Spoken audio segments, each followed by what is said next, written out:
Saudara-saudari, Bapak dan Ibu, rekan-rekan muda, anak-anak semuanya, Shalom Alaikum. Baginda junjungan kita Yesus Kristus memiliki banyak sekali gelar. Contohnya hari ini kita merayakan Yesus Kristus Tuhan Raja semesta alam, salah satu gelar. Ada banyak yang lain sampai saya tidak hafal semuanya. Tetapi dari banyak gelar itu sangat sedikit gelar yang langsung diucapkan atau dimaksudkan oleh baginda Yesus. Karena apa? Kebanyakan gelar itu disampaikan orang lain kepada beliau. Entah dari liturgi, entah dari Alkitab, entah dari orang-orang zaman itu, entah dari para murid, entah dari para rasul dan lain sebagainya. Yang langsung asalnya dari baginda Yesus sendiri sangat sedikit. Dan dari yang sangat sedikit itu, salah satunya adalah gelar putra manusia atau anak manusia. Tadi kita mendengarkan gelar itu, anak manusia atau putra manusia dalam firman pertama, yaitu dalam bacaan pertama yang dikutip dari kitab Daniel. Ini sangat banyak dipakai oleh Tuhan kita Yesus Kristus. Kalau kamu baca Injil, terutama Injil sinoptik, yaitu 3 Injil pertama, Matius, Markus, Lukas, Tuhan banyak menyebut diri beliau dengan sebutan putra manusia atau anak manusia. Jadi kalau nanti kamu baca Injil menemukan anak manusia berkuasa atas hari Sabat, maksudnya akunya Tuhan Yesus.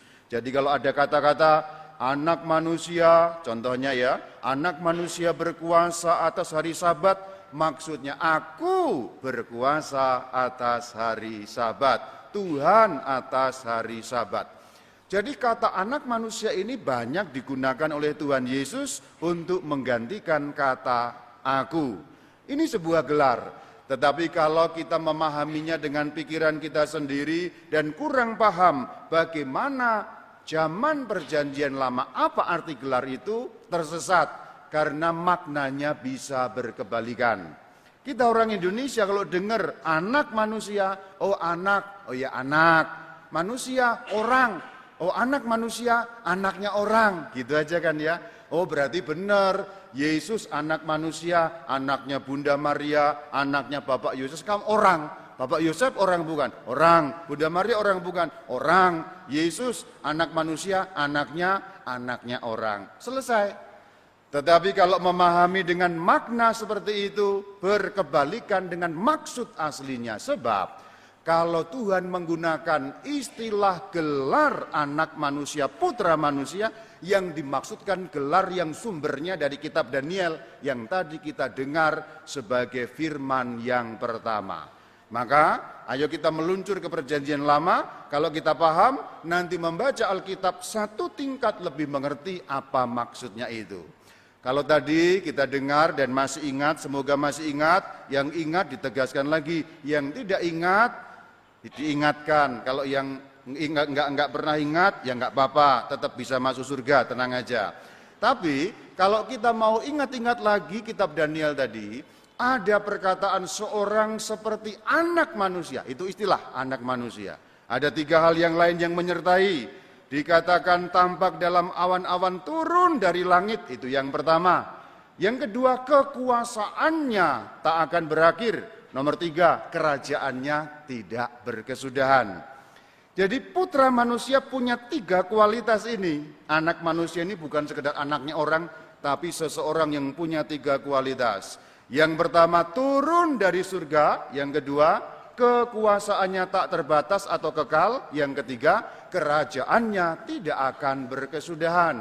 Karena disebut kerajaan, maka si putra manusia adalah seorang raja. Kita bahas yang pertama, turun dari langit. Di dalam bahasa Ibrani, langit ini bunyinya syamayim. Langit bunyinya apa?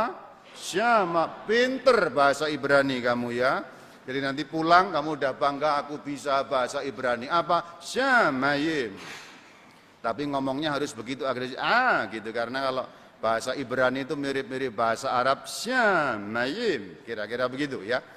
Ini artinya langit tapi juga dapat diterjemahkan sebagai surga. Berarti anak manusia yang turun dari langit juga dapat diterjemahkan sebagai turun dari surga, karena bahasa Ibrani berbunyi, pinter bahasa Ibrani, sudah ya, berbunyi syamayim.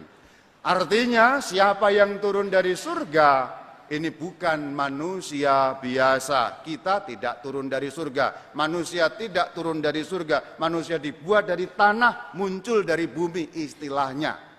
Jadi dalam istilah Alkitab manusia tidak turun dari surga, manusia dibuat dari debu tanah, muncul dari bumi. Tetapi sang putra manusia, dia sosok yang turun dari syamayim, turun dari surga. Kualitas ini. Yang kedua, kekuasaannya kekal. Mana ada yang kekuasaannya kekal? Raja mana yang kekuasaannya kekal? Negara mana yang berdiri terus? Raja-raja hebat runtuh, kerajaan-kerajaan hebat tidak bertahan. Padahal kualitas yang ketiga, kerajaannya tak akan berakhir.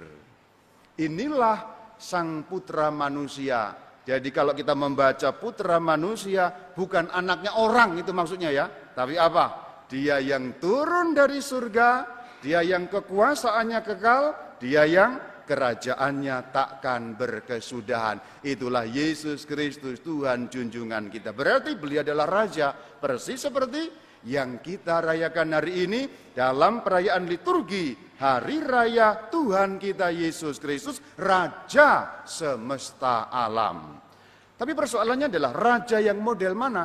Sebab dalam kitab Injil tadi, yang kitab Injil tadi kita dengar dari Injil apa? Ya betul, Yohanes, ya betul. Kamu belum jawab, saya udah bilang betul ya. Karena aku tahu hatimu mau jawab Yohanes kan, ya udah. Yohanes gitu ya. Dari Injil Yohanes, Tuhan mengatakan diulang 2 kali, kerajaanku bukan dari sini. Sininya mana? Bukan warna yasa, bukan ya. Ya maksudnya sininya dulu di Israel, Yerusalem, tapi maksudnya bumi. Kerajaanku bukan kerajaan duniawi, kerajaanku bukan kerajaan bumi. Sebab tadi apa? Kembali ke kitab Daniel, turun dari syamayim, artinya surga. Nah, kualitas yang turun dari surga ini seperti apa? Dijelaskan di dalam introitus. Introitus itu apa? Di bagian awal, kalau setelah tanda salib, Romo selalu menyanyi atau mengucapkan introitus, namanya antifon pembuka itu ayat Alkitab. Anak domba yang disembelih. Berarti si anak domba yang disembelih inilah sebuah kualitas raja yang turun dari langit itu. Ini kalau dijelaskan pakai bahasa teologi, muter-muter dan rumit.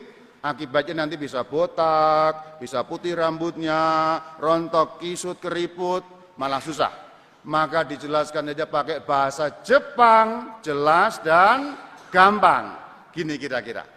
Di dunia ini kalau raja model dunia, raja bumi, banyak raja-raja hebat. Nyerbu sana menang, nyerbu sana menang, nyerbu sana kalah raja-raja yang lain. Ketemu ini tuk, mati dia tuk, menang terus di mana-mana. Ada banyak raja duniawi hebat seperti itu di atas muka bumi. Dalam sejarah contoh ambil kata Genghis Khan. Nanti kamu boleh searching kalau nggak tahu. Raja dari Mongolia, kekaisaran hebat, keluar pergi kemana-mana menang. Kalau di Eropa ada namanya Alexander Agung, kemana-mana menang. Dia menang terus, nggak pernah kalah.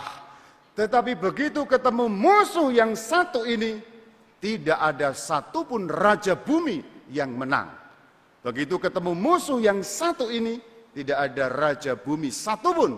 Seberapa hebat raja itu, seberapa kuat raja itu, tapi kalau ketemu musuh yang satu ini, mereka semua akan mengalami nasib yang disebut MODAR. Apa itu? Oh, jangan ngomong ke saya modarnya, ya. Malah ngomongnya ke sini lagi kan. Mati. Musuh yang saya maksud apa? Maut alias kematian. Raja hebat ketemu raja lain, menang terus. Begitu yang datang maut untuk dia bersin, hacing mati. Kenapa? Kena corona. Ya dulu sudah ada corona. Corona itu sudah dari zaman kuno, cuma belum dikenal zaman dulu. Sudah ada. Jadi semua raja yang hebat begitu ketemu dengan musuh yang ini, tidak ada yang bertahan. Itulah kenapa Alkitab mengatakan musuh terakhir yang dikalahkan adalah Wah, ini betul Katolik menguasai Alkitab ya, luar biasa. Musuh terakhir yang dikalahkan adalah maut. Siapa yang mengalahkan? Sang Putra Manusia yang turun dari Syamayim tadi, yang kekuasaannya kekal, yang kerajaannya takkan berakhir. Itulah raja versi langit, meskipun kelihatan kalah, perhatikan, kayaknya kalah. Kalau dinilai dari dunia kalah, dia melawan raja mana yang menang? Enggak pernah menang melawan raja manapun. Melawan Pilatus saja kalah, tadi disidangkan kalah. Kalau pakai bahasa dunia. Tapi kalau kita lihat lebih besar, inilah raja pemenang.